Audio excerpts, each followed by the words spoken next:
In the centre of London's financial district, a crowd of some 300 entrepreneurs and investors gathered this week to discuss what many believe could be a game changer for the way we use money. Bitcoin, a decentralised virtual currency, began life as something of an experiment. Could an electronic currency that is not issued by any government and which exists only as a string of numbers on a network of computers really work? A lot of Bitcoin use is simply person-to-person payments. So if you owe your buddy some money for some beers, you can pay him on your cell phone at the bar. Or if you have programmers that are working for you over in India, you can pay them Bitcoin without it having a huge fee or a 2-week payment delay. And those people then buy services with the Bitcoin, and so it's a very organic process that just sort of grows, and it will continue to grow as long as people find Bitcoin useful. Bitcoin made headlines at the start of the year when its value shot up from $13 per Bitcoin to over $200.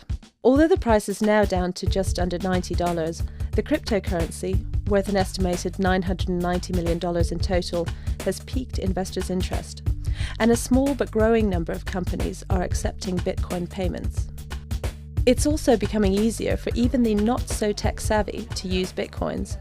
So I'm about to become a Bitcoin investor on a very small scale. I have a £5 note, and I'm going to buy my very first ever fraction of a Bitcoin.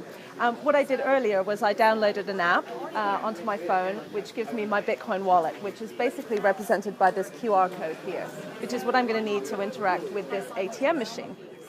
So, I start, scan the phone,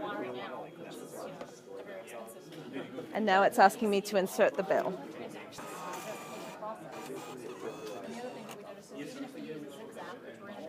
And send Bitcoins. And it says your Bitcoins are on their way to this very long string of numbers, and hopefully that will have updated on my phone. There we go. I can see a transaction has come in. This payment should become spendable in a few minutes. Spending my Bitcoin wealth is still a little challenging. But according to the purveyor of the Bitcoin ATM, Josh Harvey, this could all change. There's a company called BitPay in the United States, and they're signing up thousands of merchants every month. I think there are over 10,000 merchants now. It started with big names like WordPress and Namecheap, which is a very large domain name registrar.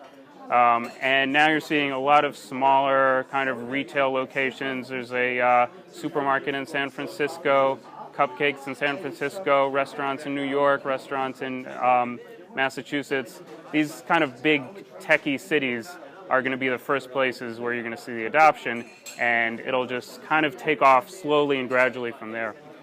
Investors with a healthy appetite for risk are starting to make their first forays into the Bitcoin market. It's pretty obvious digital currency is going to happen. Whether it's Bitcoin or an evolution of Bitcoin or some other currency, the jury's still out on that, and we won't know until it happens.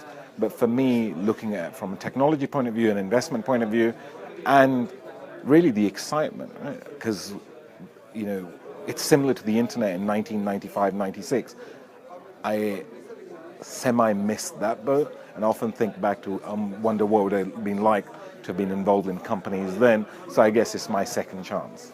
But the biggest problem for Bitcoin enthusiasts is confusion over regulation.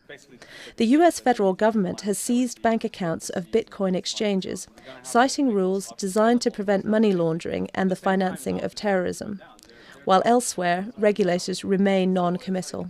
I'm afraid they have to be worried about the regulatory aspect because regulatory bodies in the US and all over Europe have not really formed an opinion about what Bitcoins is, what Bitcoin's transactions are. You should think about how you can pay for the regulation, because this is, on a practical level, this is the crucial point.